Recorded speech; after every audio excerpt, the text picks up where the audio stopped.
Assalamualaikum warahmatullahi wabarakatuh. Jadi sebelumnya perkenalkan, nama saya Rohmat Eko Prastio, NIM 240401020204. Jadi di video kali ini saya buat untuk memenuhi tugas ujian akhir semester ya, mata kuliah Data Science. Oke, langsung kita bahas saja tugasnya. Jadi ada beberapa soal di sini.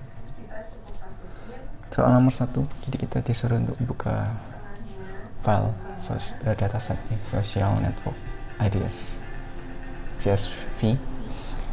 Jadi lalu disuruh menjelaskan beberapa variabel di situ dan juga menjelaskan sesuai pemahaman saya. Oke. Kita langsung jelaskan. Jadi ada 3 variabel yang ada pada dataset itu, yaitu variabel age, estimate salary, dan purchase. Yang pertama untuk variabel age itu sesuai namanya. Jadi kolom ini berisikan data variabel numerik tentang umur ya. Jadi umur pengguna dari media sosial. Lalu yang kedua ada estimate salary. Jadi merupakan variabel numerik juga. Ini menunjukkan estimasi penghasilan pengguna. Lalu yang ketiga ada variabel purchase. Ini variabel kategorikal atau biner, isinya 0, 1. Jadi kalau 0 itu tidak membeli, kalau 1 itu membeli. Variabel ini merupakan disebut sebagai variabel target atau label ya. Jadi ada 2 jenis variabel pada dataset ini, yaitu variabel input atau independent, itu age dan estimate salary, dan juga variabel output atau dependent, yaitu purchase. Seperti itu. Oke, next, soal yang selanjutnya. Di soal nomor 2, kita disuruh untuk mencari mean, median, modus, jangkauan, nilai-nilai kuartil, dan juga varian dan standar deviasi. Oh iya, saya untuk melakukan analisis datanya saya pakai R ya di sini, di R Studio. Ini source code yang saya buat untuk memudahkan mencari mean, median, dan modusnya. Kita coba di sini.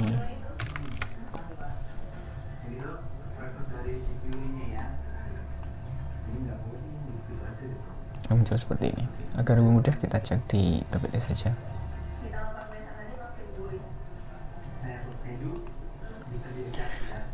Jadi yang pertama mean, median, modus.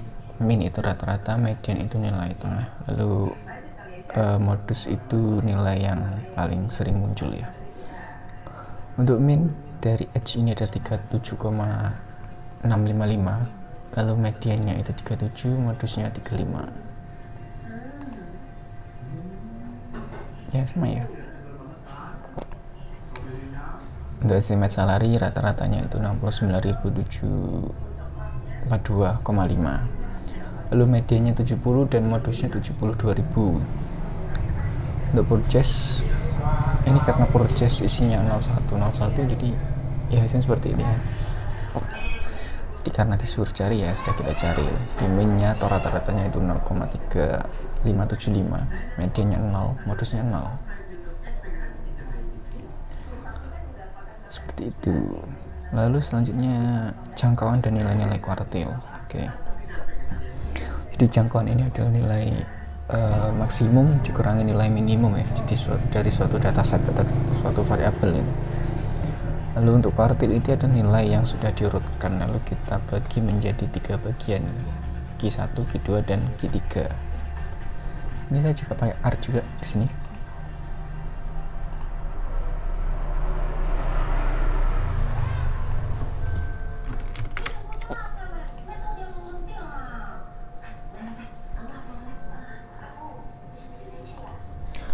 Untuk H, jadi jangkauannya itu 42, di nilai maksimum dikurangi nilai minimum, jadi variabel H itu 42.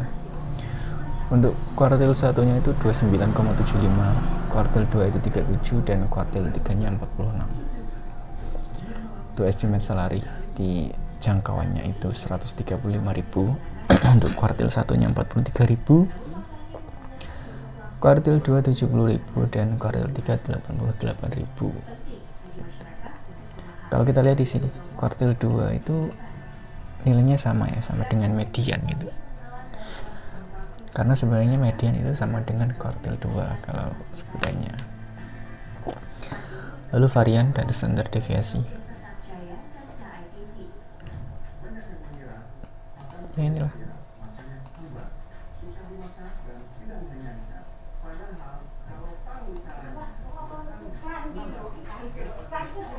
Untuk variannya itu 109.000 seperti inilah ya. Oke, next saja. Untuk soal selanjutnya nomor 3, kita disuruh untuk mencari membuat data visualization dari dataset tersebut. Ada scatter plot, histogram, dan box plot. Yang pertama itu scatter plot. Jadi kita disuruh untuk membandingkan variabel di kolom 1 dan kedua. Untuk kolom 1 itu X tadi ya, umur, dan yang kolom kedua itu estimate salary.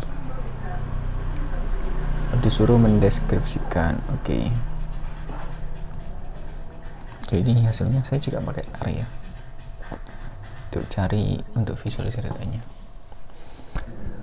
Oke, sebelumnya saya jelaskan dulu di scatter plot itu apa. Jadi scatter plot ini sebutan lainnya itu diagram pencar ya. Diagram pencar yang mana ini adalah suatu grafik yang menunjukkan hubungan antara dua variabel. Kalau di sini variabel age dan estimate salary yang diwakilkan dengan bentuk titik-titik gitu kan. Ini seperti itu penjelasan umum dari scatter plot. Oke, kita jelaskan visualisasi data dari perbandingan age dan estimate salary. Kalau kita lihat di sini, datanya itu atau titik-titik itu tersebar secara acak ya, secara acak, tidak ada pola. Artinya apa? Artinya tidak ada hubungan linear antara variabel umur dan variabel estimate salary. Seperti itu, tidak ada hubungan linear. Artinya bisa saja yang berumur 20 itu 20-an ini penghasilannya tinggi. Bisa saja umur 20-an juga penghasilannya rendah. Ada juga yang umurnya 60-an ini penghasilannya tinggi, lalu juga ada yang rendah. Jadi tidak ada hubungannya pada dataset ini. Kalau mungkin bisa jadi kasus lain, di dataset lain itu scatter plot ini menunjukkan pola seperti ini. Jadi titik-titiknya itu terkonsentrasi dengan pola ke atas ini. Set ini. Itu bisa saja atau bisa kita simpulkan bahwa semakin tinggi usia maka semakin tinggi pula penghasilannya.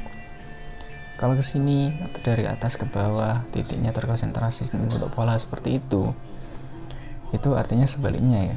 Jadi semakin tinggi usianya maka semakin rendah pendapatannya. Kalau di sini tidak ada hubungan langsung, jadi acak aja gitu. Lalu kita bisa lihat juga di sini ada data yang lebih terkonsentrasi ya, jadi lebih rapat itu titik-titiknya. Itu artinya data yang ada di sini itu data yang mayoritas, yaitu umur 30-an sampai 40 tahunan dengan penghasilan 40.000 sampai 80.000 lah. Jadi itu data mayoritas. Jadi banyak orang-orang pada dataset ini yang umurnya 30-an sampai 40-an dengan penghasilan 40.000 sampai 80.000-an itu data mayoritas. Seperti itu. Oke, selanjutnya histogram ya. Histogram dari masing-masing variabel. Yang pertama histogram age. Jadi ya histogram ini ya diagram batang. Jadi ini data visualisasi yang menunjukkan distribusi frekuensi. Ini karena ini variabelnya age, maka ini menunjukkan distribusi frekuensi dari variabel age. Jadi itu. Kalau kita lihat di sini bentuknya itu mendekati simetris. Jadi hampir segitiga seperti ini. Lalu kita lihat bisa juga puncak frekuensinya itu pada rentang 30 sampai 40 tahun di sini. Ya seperti itu kalau histogram ya. Jadi hanya menunjukkan frekuensi atau seberapa banyak umur tertentu itu muncul. Oke, next untuk histogram estimate salary. Kalau di sini kita lihat bentuknya tidak simetris ya. Jadi lebih miring ke kanan. Jadi artinya sebagian besar pengguna itu memiliki gaji yang lebih rendah gitu. Di sini. Puncaknya itu ada di gaji sekitar 70-an ribu.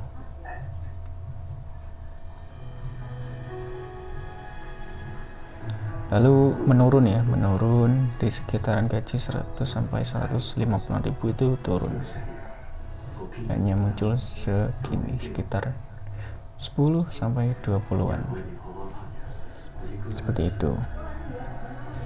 Soalnya untuk histogram dari purchase. Karena purchase ini hanya menampilkan 0 dan 1, dan 0 itu artinya tidak membeli dan 1 itu membeli. Maka seperti ini ya, no ini dan yes. Jadi ini jelas ya bahwa pada dataset ini orang yang tidak membeli itu jumlahnya lebih banyak daripada yang membeli gitu. Ini barnya, bar orang yang tidak membeli dia lebih banyak. Oke, selanjutnya box plot.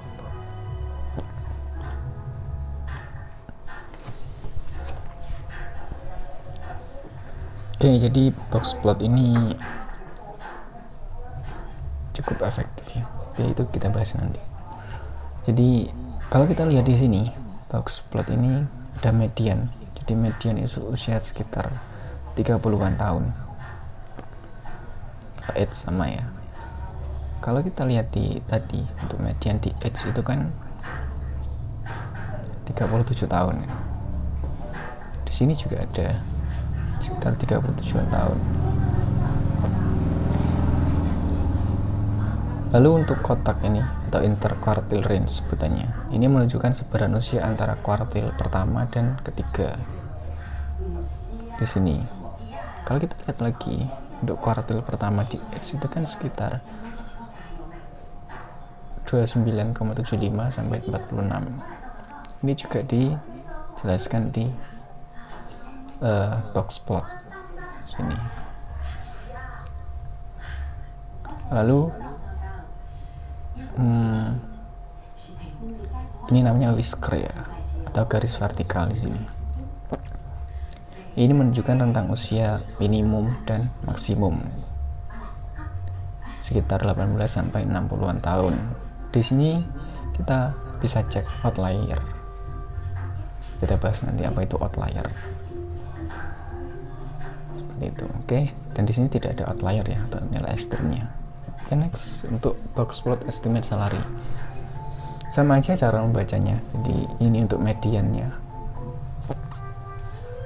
Untuk median gaji ini berkira antara 75 sampai 80 ribu ya. Lalu distribusi datanya cukup menyebar dari 20 ribu sampai 140 ribu. Ini sama juga kuartil 1, kuartil 3, median kuartil 1, median kuartil 3. Untuk whiskernya juga di sini tidak ada outlier. Jadi datanya tidak outlier.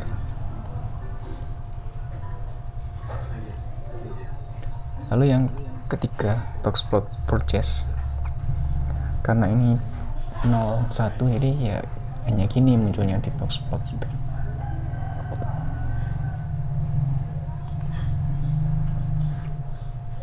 Oke, next soal selanjutnya. Dari hasil visualisasi data yang Anda hasilkan pada soal nomor 3, jawablah pertanyaan berikut. Dari ketiga bentuk visualisasi data tersebut, manakah yang menurut Anda paling baik untuk eksplorasi data? Apakah dalam data tersebut terdapat nilai ekstrim atau outlier? Oke. Yang pertama, mana yang lebih efektif menurut saya ya dari ketiga bentuk visualisasi data? Kalau menurut saya itu box plot ya, karena box plot ini memberi ringkasan statistik yang jelas dan lebih banyak gitu. Jadi ada median, ada kuartil, juga potensi outlier. Jadi memudahkan dalam memahami sebaran dan mendeteksi nilai ekstrim gitu. Jadi dibandingkan dengan histogram dan apa itu yang pertama scatter plot, itu datanya lebih banyak ditunjukkan di box plot gitu. Selain itu box plot ini lebih ringkas ya dan informatif untuk mengevaluasi dataset yang kita analisis gitu. Lalu apakah ada outlier? Tidak ada. Yang dari pertama itu kita lihat dari box plotnya, kan tadi box plot itu bisa menunjukkan outlier ya dari garis whiskernya ini. Dari ketiga variabel itu tidak ada outlier gitu. Yang kedua itu kita bisa cari pakai IQR atau interquartile range. Jadi rumus interquartile range seperti ini.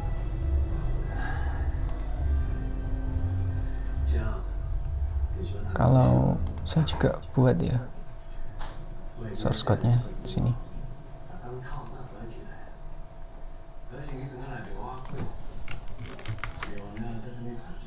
Oke. Jadi rumus dari IQR ini adalah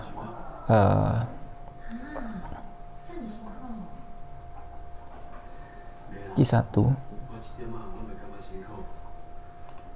sini Q1 dikurangi 1,5 dikali IQR ya, cari dulu IQR. IQR itu hasilnya dari Q3 dikurangi Q1 itu hasilnya IQR.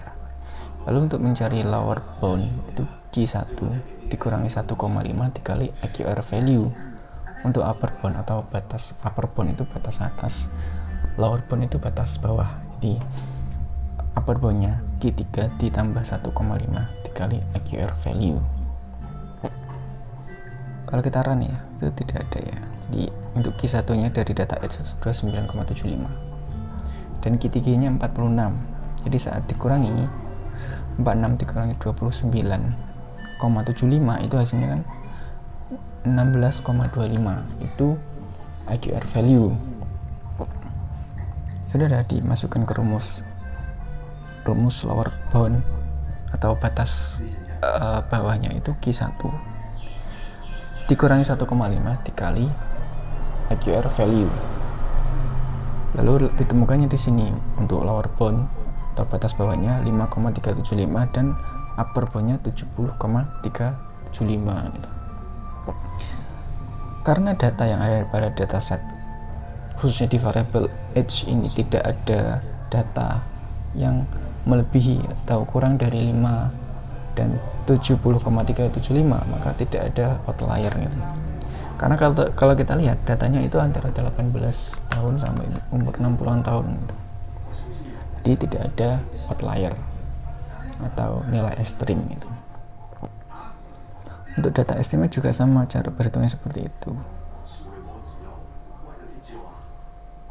Untuk lower boundnya itu negatif 24.500 dan upper boundnya 155.500. Datanya tidak ada yang kurang dari itu, dan kurang dari negatif 64.500 dan lebih dari 155.500. Oleh karenanya di dataset itu, terutama di variabel estimasi salary itu tidak ada. Oke, mungkin itu saja ya, waktunya sudah hampir 20 menit ini. Oke, mungkin sekian itu saja. Terima kasih atas perhatiannya. Wassalamualaikum warahmatullahi wabarakatuh.